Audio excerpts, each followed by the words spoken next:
Welcome to G-Ball Vision. Today we have a bunch of new gadgets to check out and unbox. All this stuff is available and I will have it linked down below in the description. While we're diving in, let us know what you're carrying in your pockets today down in the comments.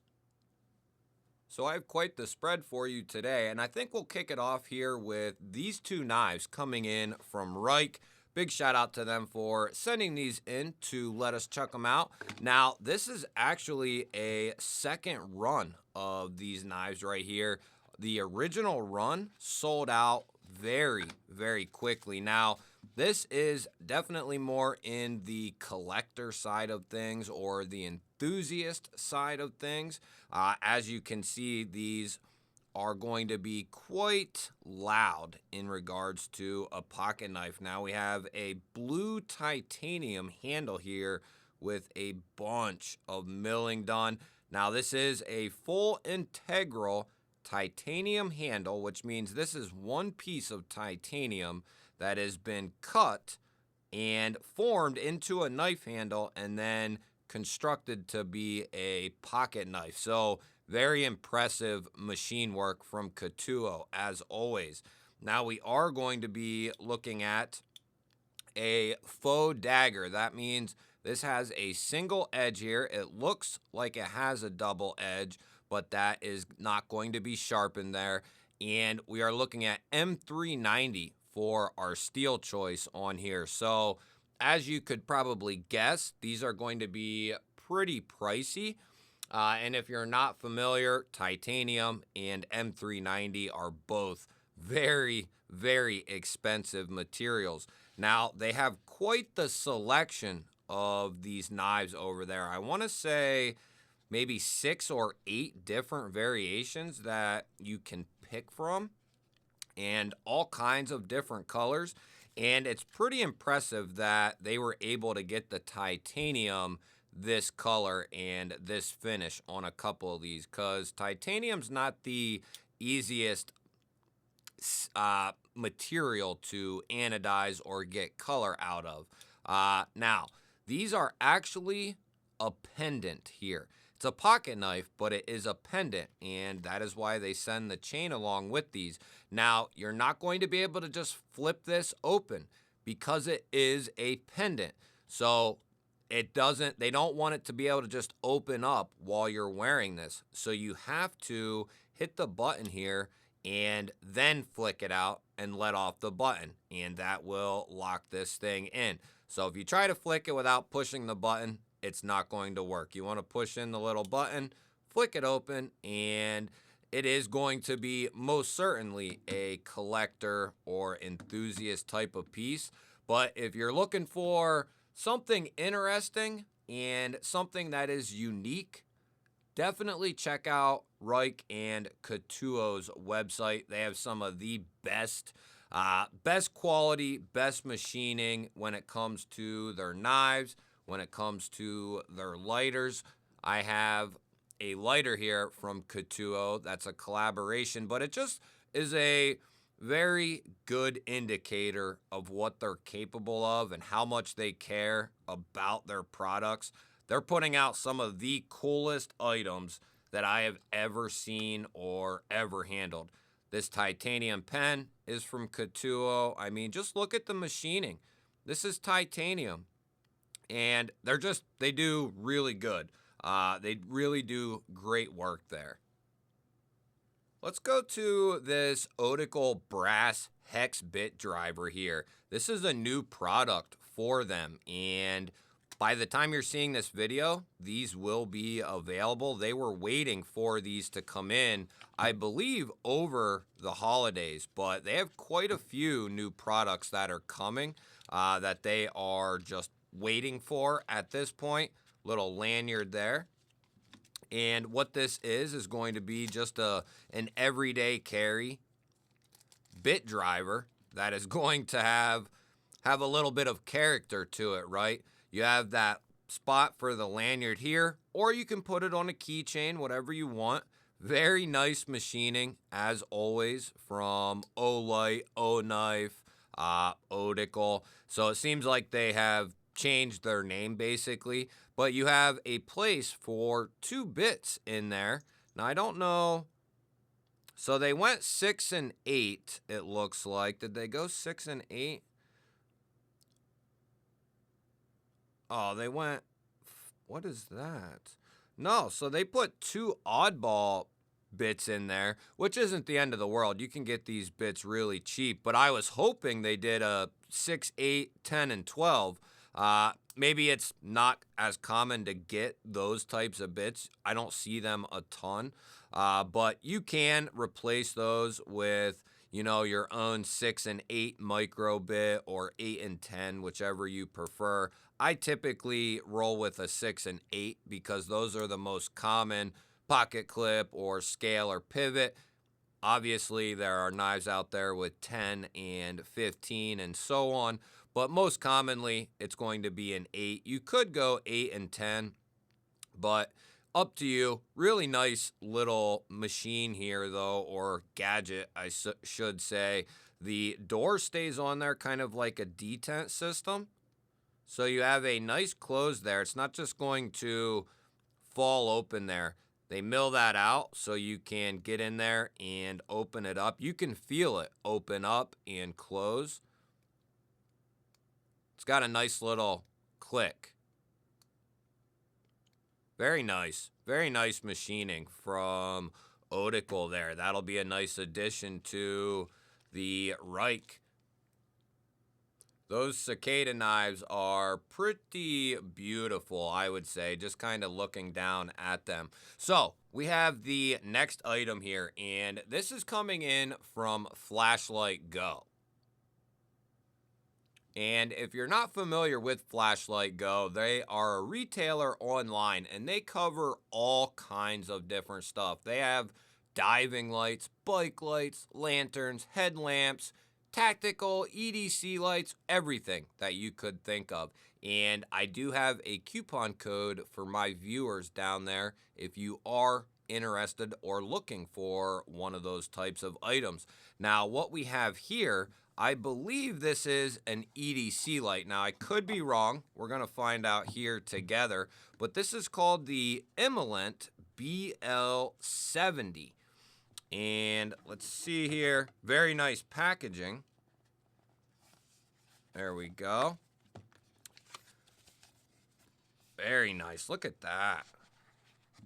So, very nice packaging off the start here.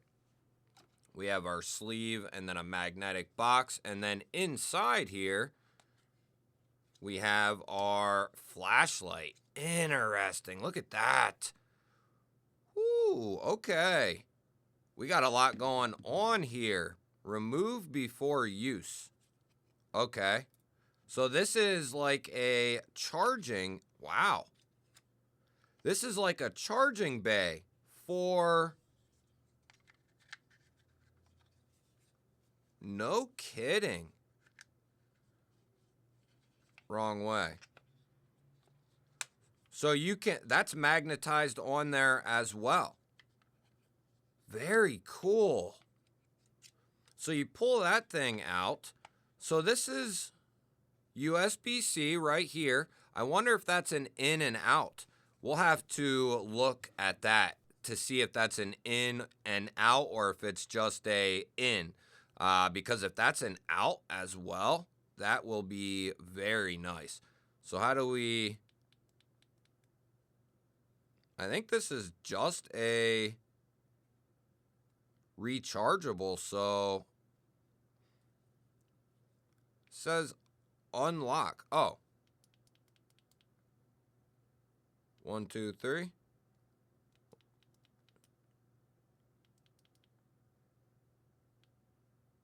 Oh, it was 5. Whoa, look at that. It's got a screen and everything. What? So this thing's nutty. So we got 5 lumens. We hold it down. It'll go to 100. Then we got 300 lumens. Hold it down. 600 lumens. And then if we double click this bad boy, we got 1200 lumens out of this thing. No kidding. And it's not a big flashlight at all. This would be a off first impressions here. I'm going to have to, test this thing out, see how it works.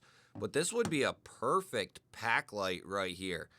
You got extra charging there, and this thing has a ton of capability. The machining is very nice. I'm not familiar with the Immolent company. You'll have to let me know if you have any experience with them.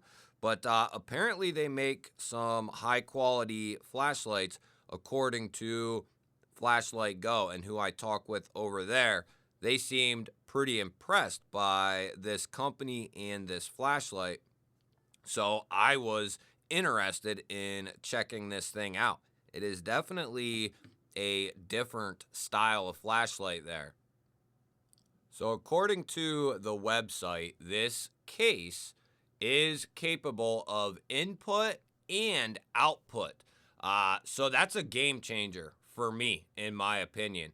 The case being able to take a charge, obviously, and give my flashlight a charging, but you can also use this case in an emergency as a battery bank because it can store power and give it back to your phone or whatever it might be. So that is a huge quality for this thing right here. And as far as how many times you can charge this thing up off the case, it's going to be very dependent on a lot of things. The area that you're in as far as temperature and all that sort of thing. And I couldn't find specifics on how many times it will charge the flashlight from dead. So that's something I'll have to put the test to myself, or if I can locate some better information on it. But I did see that screen on the flashlight here is actually an organic LED screen. So that is pretty impressive on this flashlight. Aluminum construction, really nice bulb here. I think it was an SFT 25R LED. What that means to me, not a whole lot, but just in case you're a flashlight junkie or nerd, SFT 25R LED is the luminous there, and it has an 18350 lithium ion battery built in to the flashlight there, which will last a very, very long time. Next up, we got this big boy here coming in from Workos. The box has been just utterly destroyed. I think this came in over between Christmas and Thanksgiving, and you know how it goes. Who knows? It could have been damaged before then. We won't blame it on USPS. But we have a Workos here, and this is the newer TD01C variant. And this is going to be a new EDC flashlight. No, I'm just kidding. This is not going to be an EDC flashlight. This is going to be an around the house and or tactical style flashlight right here. It's going to come with a nice size charging cord here. USB-C, as always. Workos, if you don't know, top-notch flashlight company that makes really solid budget, and they make some more expensive ones as well. But as far as budget flashlights go, this is what you're going to expect from them here. We got to remove that little tab. We have a 21700 in there, Workos branded. And we are looking at full aluminum construction here. Very nice machining. And voila, look at that. So kind of a little beast right here. You got that really large head there. A lot of you guys will enjoy that. But this, look at that. So we're going to have our standard Workos user interface. We got 1, 2, 3, 4, and then it'll go back down to 1, but we double click and that'll be our turbo there. And you can feel the heat instantly coming off of that bad boy. Now, if we triple click, that should be strobe. And it sure is. Sorry about that. I did say strobe. Very nice. They have some of the best flashlights in the game. Whether you're looking for an EDC type light, or if you're looking for an around the house type of flashlight, they're going to do a great job for you if you don't want to spend a ton of money. Now, I'm not saying these are extremely cheap, but in comparison to what's out there, Workos provides a very affordable price for a good product. Are there cheaper flashlights out there? Yes, there are. But are they going to be similar quality to Workos? Probably not. Workos, to me, and based off what you guys have told me, have really stood the test of time. Because I've been using their products for about 2 years now. Battery indicator light there, tail switch here, and I have one that I've been using for about 2 years now, on and off. And we use flashlights every day, every night here, just for all sorts of things, and especially through the summer when we're biking and that sort of thing. We're using 2, 3, 4, sometimes more flashlights than that, depending on the situation. So we're using flashlights constantly, and that gives me the ability to check them out. There's your USB-C port covered up by our rubber port there, and that's all water insulated in there. But that'll give you quick access there with the tail switch, and then you can adjust accordingly here. That's going to be just a on and off switch though for your flashlight. You won't be able to switch modes through the tail switch, but you can we get in there from, so I think that's going to be how you have to turn it on, and then the side switch will be how you rotate. Now, I think you can program it to, because I could have swore, oh, it came on when I pressed on it. So I think you can switch it to be able to turn on with the side switch, I think. But the idea is turn it on with your power switch there, your tail switch, and then you can get to the lumen mode that you want to get to, or the setting that you want to get to. That is assuming, you need to get this out in a hurry, and I think it'll remember the last place that you were, except for turbo. Yeah. So as long as you leave it on high, it's going to kick off on high, right? That is the idea there. But that is the TD01C variant there. We'll be putting that to the test. No question about it. We'll definitely be putting the Emulant through the testing as well. I'm really excited about that one there. You guys will have to let me know. What was your favorite piece of gear from today's video? Was it the cicadas? Was it the new Otical, Emulant, or the TD01C? Love hearing from you guys. If you enjoy this type of content, make sure you hit the G-Ball Vision logo there in the center of your screen. Go check out one of them 2 videos that are popping up, because that's what YouTube is recommending. I will catch you guys on the next one.